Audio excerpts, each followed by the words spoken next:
Okay. This is 288. All right, we're live. All right. Hello, everybody. Hi, everybody. Here we are. About to hit record here. Oh, wait, not yet. Undo. All right.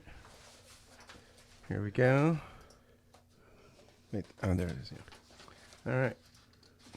Welcome back to the show. This is episode 288. I'm Scott Jones. I'm Bill Bohr, looking at a book. There we go. And welcome, everybody. It's Tuesday. We are here in New Jersey yet again. And well, I guess we're going to be here in New Jersey perpetually, right? Perpetually. Yeah, perpetual, yeah. State of perpetual New Jersification. That's right. Yeah. So I hope if you were waiting for a pardon, you got it today. Looks like a lot of people did. So if you're a corrupt white man, you might be in line for. I like pardons. I'll tell you. There was a great West Wing episode where it was the title of the episode was "The Benign Prerogative," and they were talking about how basically everybody used, like Roosevelt, hundreds and people pardoned so many people, and they're debating whether they can pardon this kid who's like a donor's kid who was in a drug-related charge of federal. And they decide not to put it off until after the election, and he kills himself in prison. So it's very sad. But like, it's yeah. Roger Stone knows. Hey, the table's being set. yeah. No, that's good. And Rod Blagojevich. That's fascinating. Yeah, truly one of the great morally misunderstood men of our time. Yeah, I mean, Rod Blagojevich got pardoned. That's amazing. That's a commuter. All right, here we go. I think if Trump had the power, he'd put Pete Rose into the Hall of Fame, which I think Pete Rose should be in the Hall of Fame anyway. And he didn't bet like against his own team. He just bet on baseball. Yeah, he bet. I think there was some feeling that he bet on games his team was playing in. He bet for his team, right? But he was mad. You bet for your team. You know, it shows loyalty. It shows devotion. Yeah.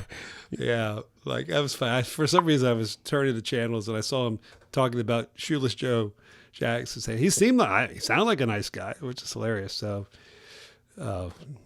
Jason Michelle can hear us. He's being facetious. I'm sure. Okay. I'm sure he can hear us. I would guess because, overlays. Let me see. Yeah. Are we recording? It looks we like are. We are recording. Going, yeah. Look, and the lines are going. Lines are going over up and here down. too. Yeah, look at that. Lines everywhere. So there we go. And we have a debate tomorrow night. Yeah. In Vegas, he had another caucus. They were going to use the same app that and they just switched. But then you think about this, like, so now you're switching last minute to a different app. Yeah. No, it's so good that they've mastered technology. Yeah. Right now, one of the easiest jobs in the world is whatever the Russian agent in charge of undermining the Democrats. Oh, yeah. I've always said people, I think the easiest job in the world would be the devil's. Because what's the job of the devil is to get people to behave badly.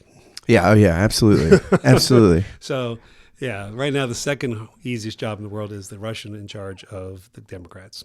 Yeah. Helping undermine them. They're working on it. They're working on themselves. Yeah. Very nice. Very nice. And we have the flu from China, the what's it called? The coronavirus. Coronavirus. Yeah, that's we don't know anybody affected yet. No, people. Regular flu is killing people. Yeah. There's I know two local. I don't know them, but there was a kid.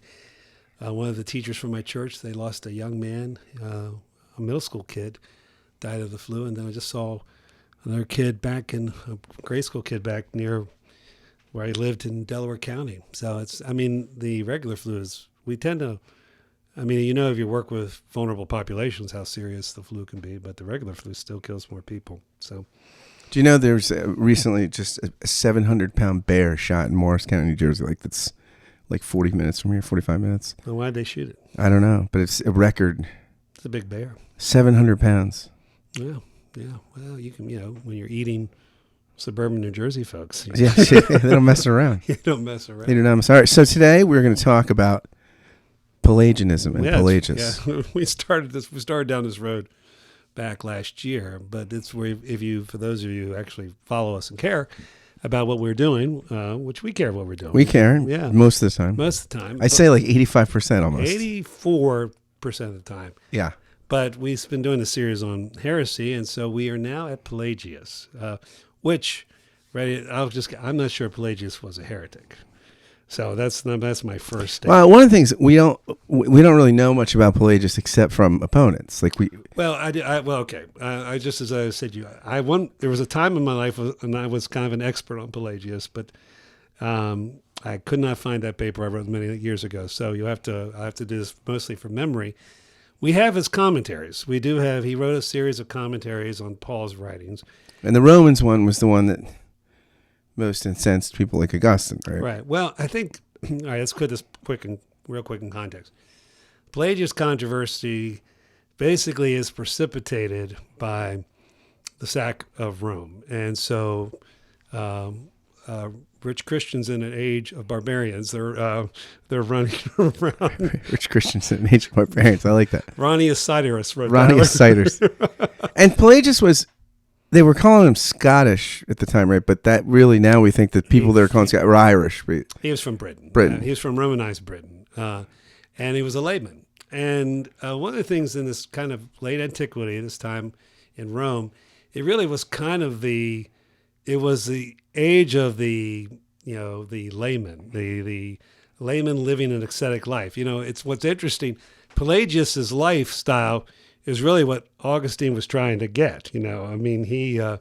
Augustine did not want to be a bishop. Matter of fact, when they ordained him a presbyter, he wept, and people said, "Oh, he's upset because he wanted to be bishop." No, he was trying to why he went to Hippo, because it was notorious in those days, if you were a young and gifted person and you showed up in a town, they kept you as their bishop. And the reason he went to Hippo was they already had a bishop, so he thought we could hang out here. But his goal was to live a life of kind of ascetic, not leisure, but to live a life of an ascetic without actually living in a former monastery. And the kind of circle of friends that he had, they were seeking to live kind of a life of prayer and fasting and devotion.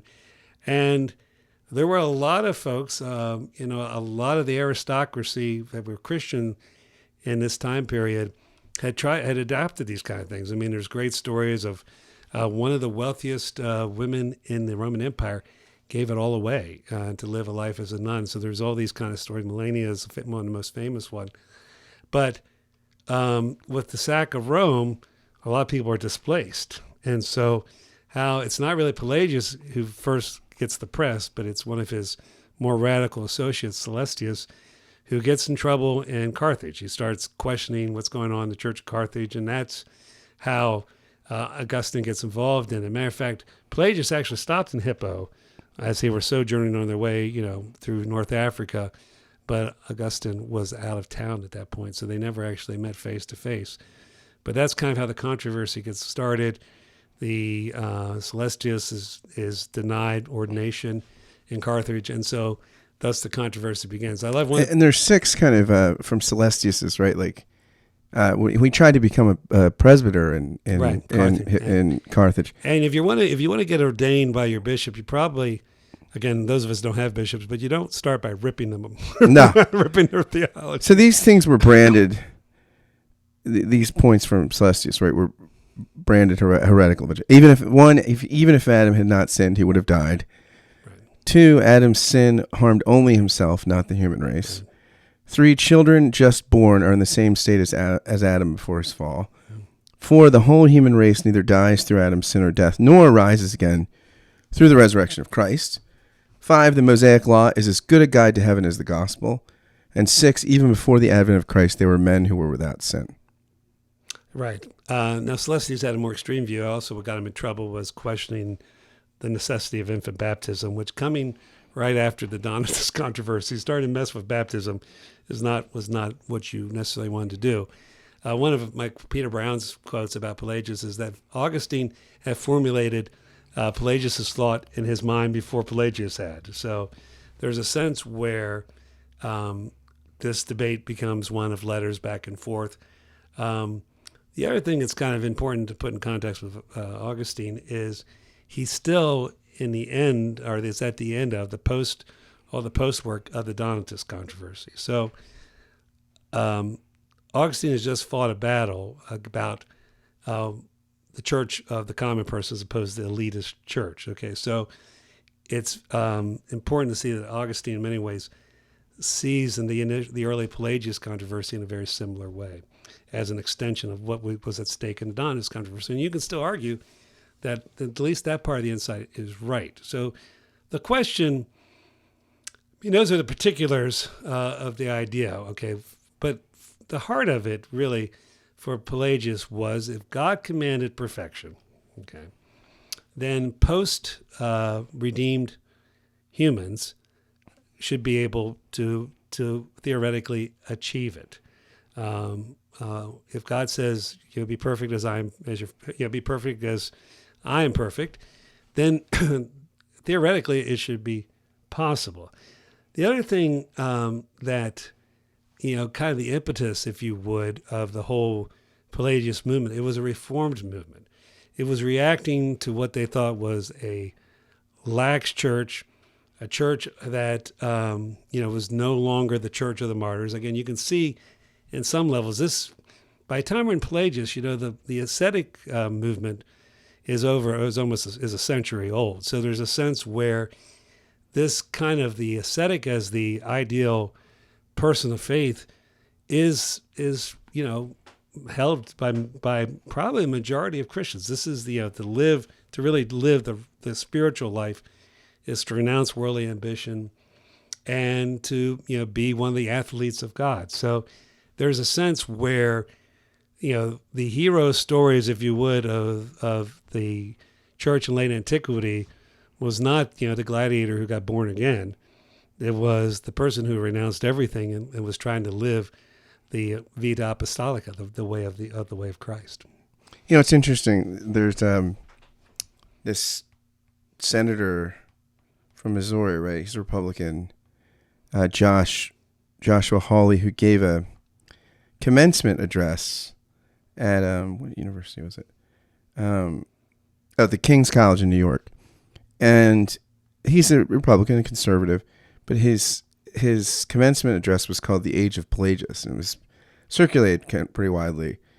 And he says he talks about how sort of Pelagius's individualism and sort of okay, from Facebook. Sounds like y'all have a lot in common. Who? Me and Pelagius? I don't know. Tommy Marshall. Hey, how are you? Hope you're well. That's from Facebook Live, from the live stream.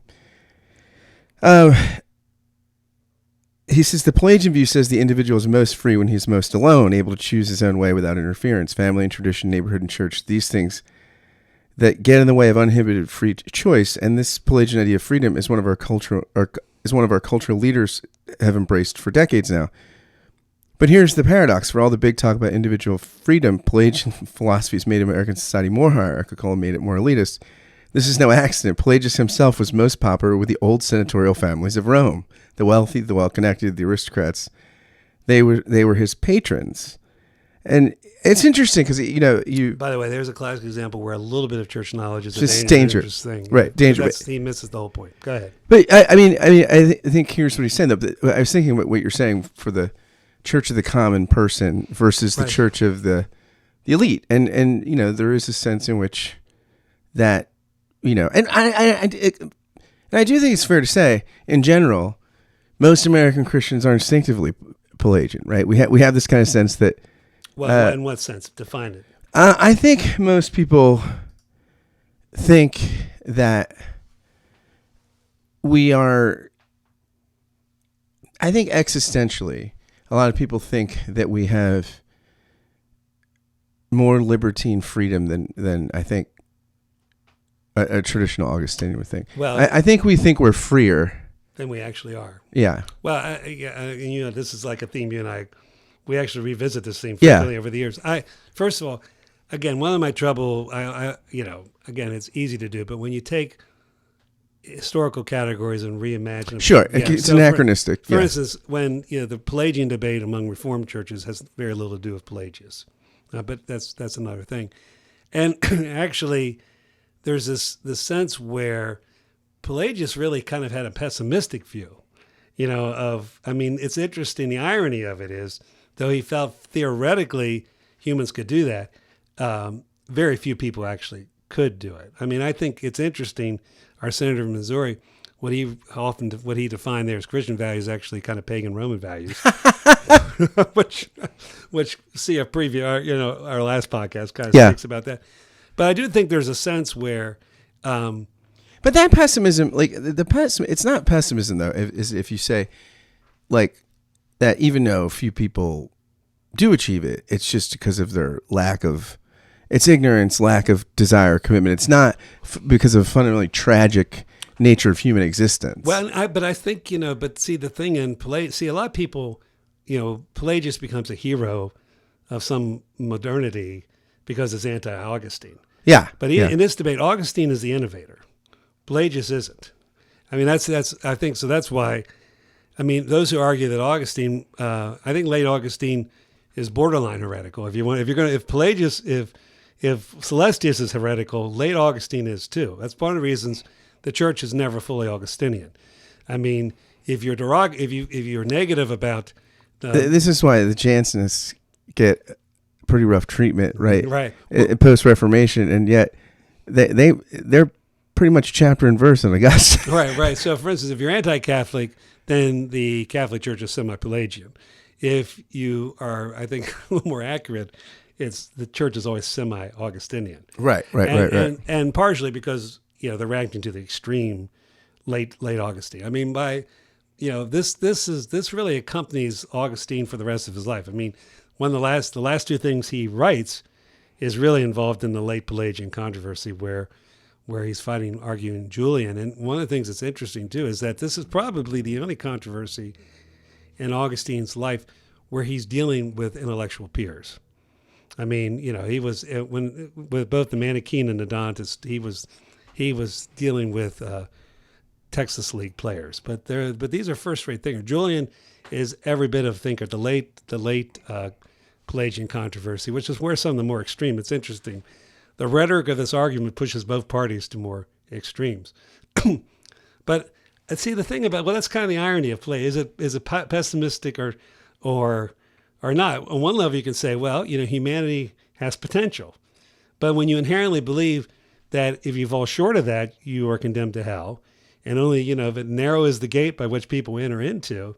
I mean, one of the things, it's an impulse. The Pelagian narrowness of Christianity is always an impulse, that is heaven big or small. And in reality, whether or not, Pelagius as the champion of the anti-Augustinian extreme view of total depravity is seen as a progressive. But if you actually, the implications of his thinking, I'm actually talking about the original Pelagius and Celestius and Julian, was that very, very few are saved. And again, that point, so there is that kind of elitist about it. I mean, that's the trouble with any kind of, I think church reform is always in danger of creating the church of us versus them.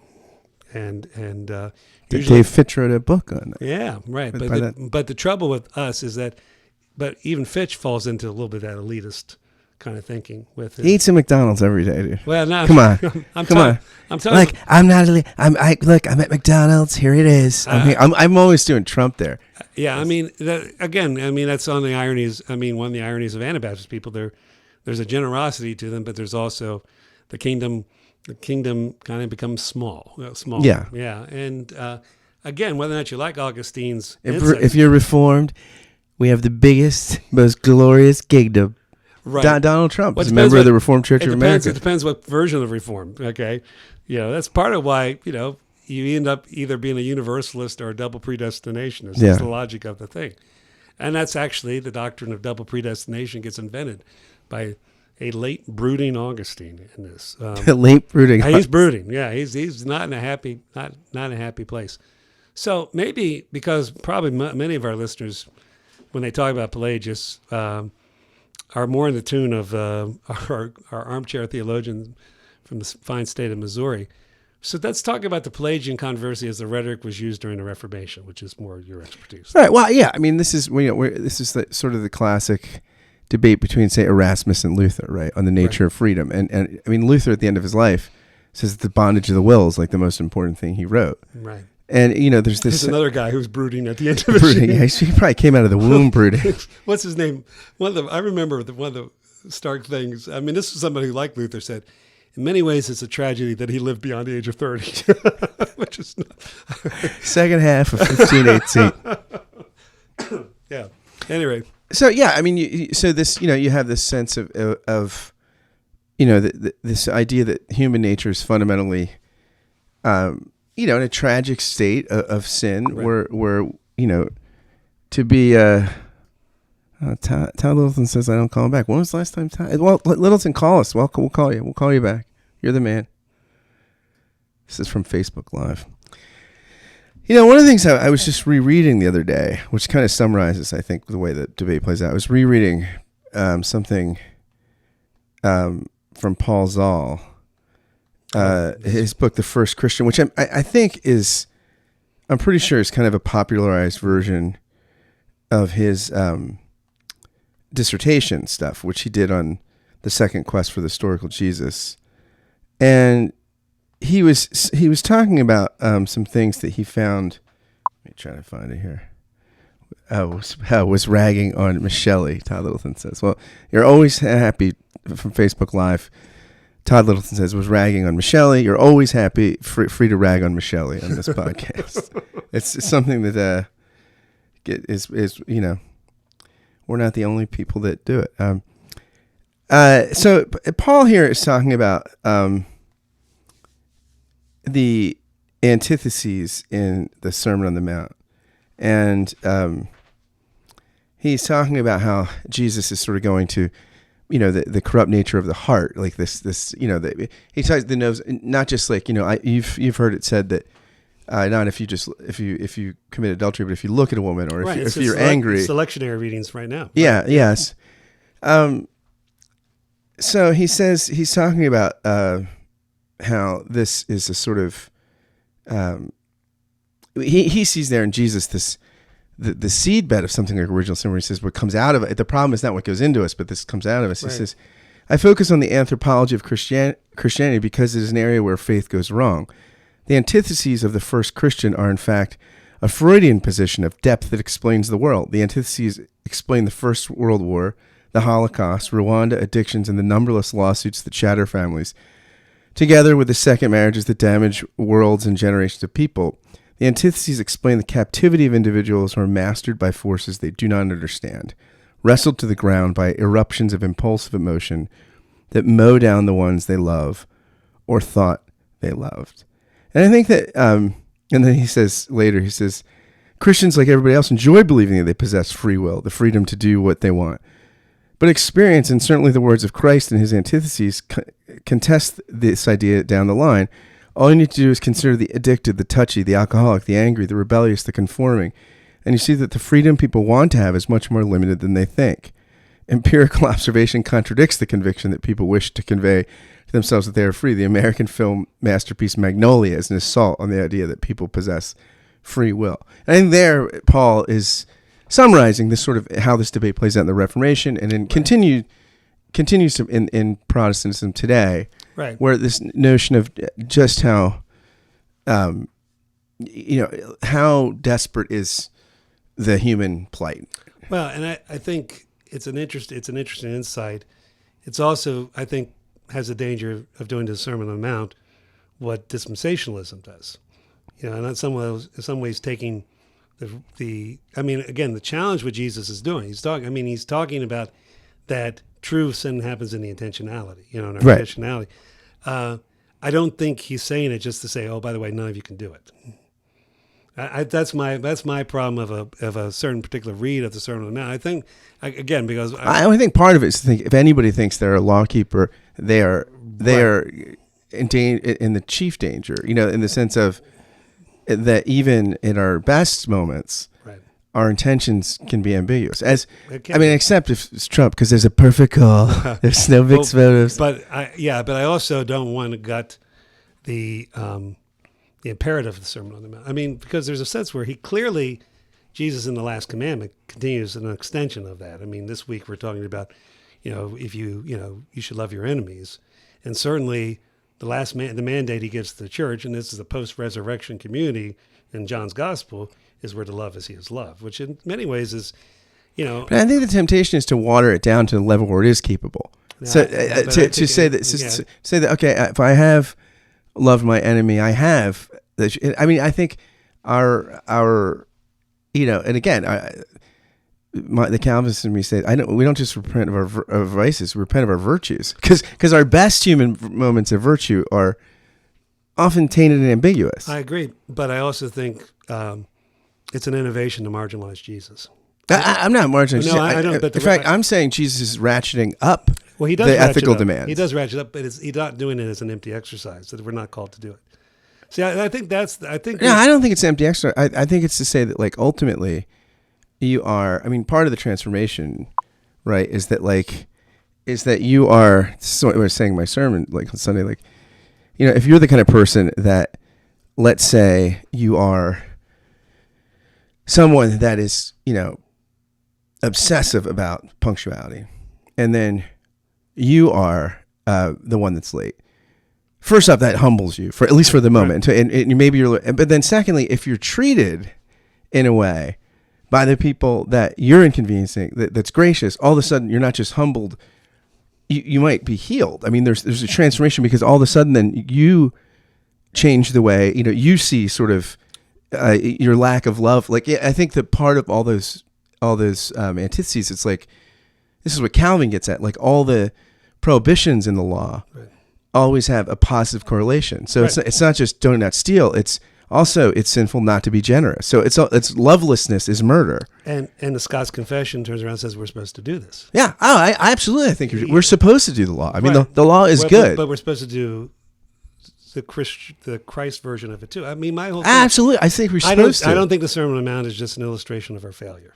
I don't think it's. I don't think it's an illustration of failure. I think the law is always demands perfection. You're saying the Sermon on the Mount is still under the law. I think so. Jesus is reiterating the law, so it has nothing to do with those post grace. I think that when anything that is, and again, the law is good. I mean, I'm just saying. So you don't, but the Jesus himself says, "I've." He mentions, and it's part in the gospel, Matthew's 5 big discourse. He gives it on a mount. Right, a new Moses. Right. I think Matthew intends us to think of it like a new Torah. It's the post-resurrection community saying this is what the Christian community is supposed to do. Yeah, absolutely. The law is always what we're supposed to do. No, you're just saying Jesus equals the law. So at the heart of the law, Paul, but not Jesus. Is that what you're saying? Well, no. At the heart of the law is to love God and all He's made. I mean, this is like Gamaliel saying, "I can recite the whole Torah on one leg." Right. That's always what's different about your project than the dispensationalist. Basically, But I don't have those weird charts. I don't have stupid charts.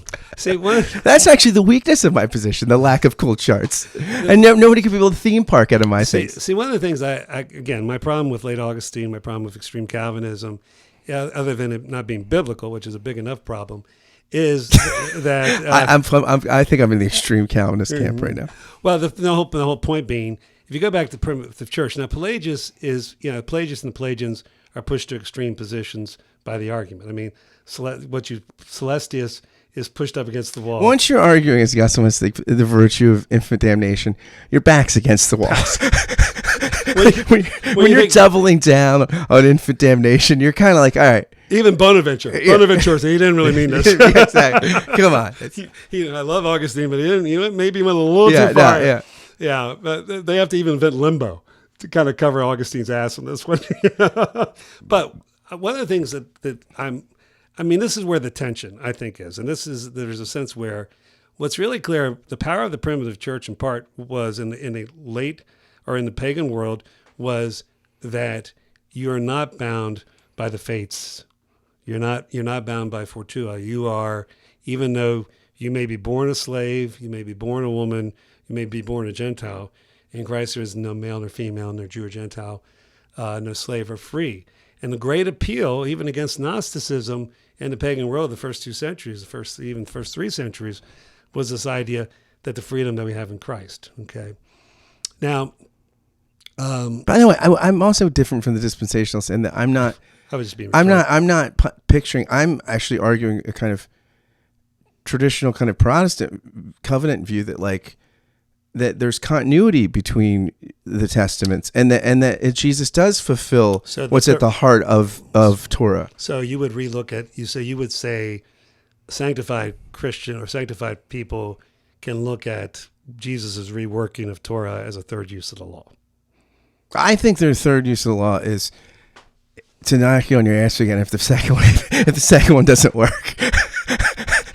But yeah, I'll let you add. I mean, if you want to say things, sure. That's in book 5 of the Institute. Exactly, that's in book 5. Book 5. Not all of you have book 5. We have it. It's over here somewhere. I found, it's. Well, Bill and I are going to release it one day. We're going to send a signed copy of the Zwingli and Taliban with our compliments. Actually, I'm 2C violation. I'm actually, for me, part of it, and I don't think I fully, I mean, I react sometimes to extremes of the whole hyper-Lutheran or late Calvin view or hyper-Calvinist view of this. But again, I find myself agreeing with middle Augustine on this. Okay, I liked Augustine in the middle of the controversy. Still, for me, kind of where I'm at on this, which would be I would disagree with Pelagius, was in the work Spirit in the Letter, which is in kind of the beginning of the controversy.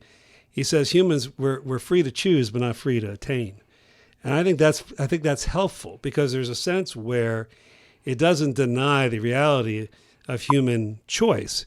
It's just what it does is realize that humans unassisted by grace, can't attain. And I think that's part of where that's where Augustine really I think is corrective to the Pelagians, because when Pelagians get pushed up against the wall, there's not much difference between will and grace in the extreme Pelagian. I mean, that's part of the problem of the late medieval church, and that's rightfully what I think early Luther at 1/2 of 1 year or whatever before he became 15. But I also think can you have a high view of Christ's person and a low view of Christ's work? Absolutely, I think. Yeah. In fact, Phil Carey even argues. Can't you have both? Can't you have a high? Well, you could have a low. Well, yeah. If you have a low view of Christ's person, you necessarily have a low view of his work. But if you have a high view of his person, you don't necessarily have a high view of his work. But one thing, just on the predestination thing, in this book by Edward Oakes, A Theology of Grace and Six Controversies, he basically says Romans 8. What shall we say then? Tell us if God is for us, who can be against us, and nothing can separate us from the love of God. He says that is the doctrine of predestination. He also talks about the significance of gratitude. He says that is the doctrine of predestination. But 3 factors, the history of theology shows, can throw off this hope-grounding doctrine and turn it into something very nearly the opposite. 1, the psychology of the supposedly predestined believer. 2, the application of temporal categories of understanding to divine intentionality. And 3, the description of divine causality using human analogies, or at least the wrong ones. And I think that's a great summary of where, because what Augustine, I think, again, for the church for the broad church, that basically it's saying, look, we're in need of grace. It's a miraculous thing, and it God is our life. It's like Romans 8. Our life is not just subject merely to the slings and arrows of outrageous fortune, the vicissitudes, and that this thing. But I think what the trouble, when that is personal to you, right. I think that's where the power. But then the problem is, Calvin says stuff like, "Well, you have to act like everyone's elect." But if you think, you're going to sit there and be like sheep, goat, sleeping in church, goat, like pain in the ass at the session, goat. I mean, if you have a bifurcated anthropology, right. you will just bifurcate people. As well intentioned as you think you be, it's just human nature. You're going to do that. I don't know for sure, but I wouldn't be surprised if Calvin got that from Augustine's sermon on sheep and goats. No. And Barth quotes, and this stuff on election, Barth quotes them both and says, this is exactly what the doctrine of election is not. Right. It's not to do armchair anthropology looking at a congregation or something. Well, I do think there's a sense where I do think it's helpful to think of Augustine as an innovation, because a lot of people say, where did Pelagian's thought come from? Well, it came from everywhere. I mean, it was kind of it was the natural extension of a reaction to what was perceived as a lax church. Okay, and that how do you solve a lax church? Well, you perform. And so there's a sense where this is where Augustine and those who followed after him, with their instincts to kind of critique elitism in the church, which Luther would be the prime example, is really catching on what the insight Augustine had. I mean, the story is that when Pelagius was reading Confessions, he got to book 10. I think it's book 10 where Augustine says, command what you will and will what you command. Yeah. The story is Pelagius threw the book across the floor. And that's where Augustine's... That's like in what's that Silver Linings Playbook? He's reading Guns of August and it throws out the one because it's so sad. But the point being was like the Confessions as a art form, if you would, the story of the great man, the great hero of the faith. Usually at that point where they, where Augustine, after Augustine's conversion, that's usually when they say, and I went on to live a triumphant spiritual life. Yeah. Augustine's, maybe in part, helping birth modern psychology. I mean, last week in my sermon, rhetorically, I said it might be in the Sermon on the Mount where the birth of the individual begins. But certainly the idea of the Western psychological self, a lot of that happens with the person of Augustine. Yeah. Oh, yeah. And I do think our interior self. Like this idea, like now you couldn't get through a serial drama or any novel or just even your own day without thinking, well, is the internal me versus the external me? But yeah, that is an innovation in literature. And it creates a theological innovation. One thing we didn't even talk about, the idea of post-baptismal sin is still an open issue. Yeah.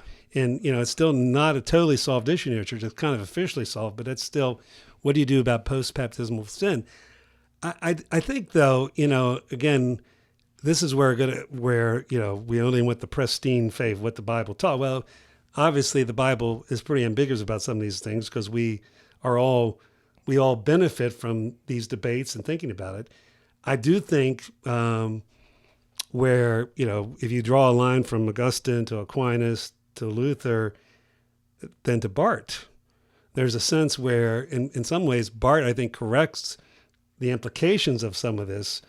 This is like where only Nixon could go to China. It's like only the Reformed Calvinist could overturn Calvinism. Right. And it kind of returns back to the book of Ephesians and Athanasius. But I think there's part of me that doesn't want to lose this kind of tension. I sometimes, this has been our ongoing discussion for most of the life of this podcast, where I understand that discovery, even Paul Zoll's rediscovery of Luther is a liberating thing, particularly from people who are dealing with who are dealing with liberal Pelagianism, where this idea where grace doesn't seem to matter. I mean, I think that is interesting because in the church there are conservative and liberal forms of it. Right. Yeah, and I understand. So, because we're human, because we have a limited perspective, also because we receive, we don't usually invent our issues. We receive them. You inherit them. Yeah. So there's a sense where I think the great dialectic of these arguments, I mean, freedom versus grace, I think there still needs to be a way not to collapse them. Yeah. And I think that's why, again, I often go to that middle Augustine, because Augustine's brilliance, whether you look at the end of the Confessions or even in Spirit and the Letter, is, you know what? It's more complicated. No, his brilliance is when he's in the city of God, when he says, he's talking about the Nephilim, whatever. Look, there are giants. My buddy might saw a giant's footprint in Corsica. He talks about tunal farting, people that can fart in tune. See, right there. Those of you who skipped over, those of you who were assigned to read the entire city of God, but just skipped it. You missed a lot. You missed a lot. But tunal farting. Yeah. So I think there's a sense where I think it's always good to go back to the initial Augustine-Pelagius debate, to go back and look at what was the stake of the Reformation, so that we're not piling rhetoric with rhetoric. In other words, for instance, I don't think any of us want to be total biological determinist, nor do any of us want to be so simplistic as to think, well, everything happens because we choose it. Right. And I think that actually has been one of the ongoing struggles to figure that out in the church. And so I think, to me, to go back and look at the initial debates and see how the insights both of them had and how maybe arguing with each other distorted them is helpful. I mean, there's a sense where I don't, when I think of when I think of there, I was just reading something recently about just the reforms of John Wesley, and again, we can talk about all the damage that the doctrine of Christian perfection has caused. I had a Christian psychologist friend of mine who said the holiness movement kept him in business. There you go. Yeah. So, but having also, if you stop and think that this idea that humanity can improve under grace and all the amazing things just that the Wesleyan movement brought about, all the positive change, it's not so simple as, oh, well, okay, they're just legalistic, which they certainly became. And there's all kinds of collateral damage with this idea of perfectionism, but also the idea that the transformational power of Christ can happen in real lives in real time. I don't think we ever want to lose that. Of course we don't. Yeah. But I think sometimes we flirt with it. So this is, in conclusion of the Oak's essay, he says, he's talking about exactly what you're saying. He quotes Who's this? Edward T. Oakes in this book about grace. He was a Catholic, a Jesuit. He quotes this paragraph from von Balthasar where he says, in the long run, people cannot rest content with unsolved problems. And he basically says we need open-ended tensions. Right. And then his conclusion is, and perhaps the more lapidary formulation of Ludwig Wittgenstein, within Christianity, it's as though God says to men, don't act out a tragedy. Don't enact heaven and hell on earth. Heaven and hell are my affair. Exactly. So I hope everybody there we go. Command what you will and will what you command. That's still, I pray that one. All yeah, right. it's a great prayer. All right. Take care. Thanks, everybody. Bye now. Thanks for our watchers. Thanks for watching. Yeah. Here we go. All right. End our broadcast. Wait. All right. Peace, everybody. Finish. End broadcast.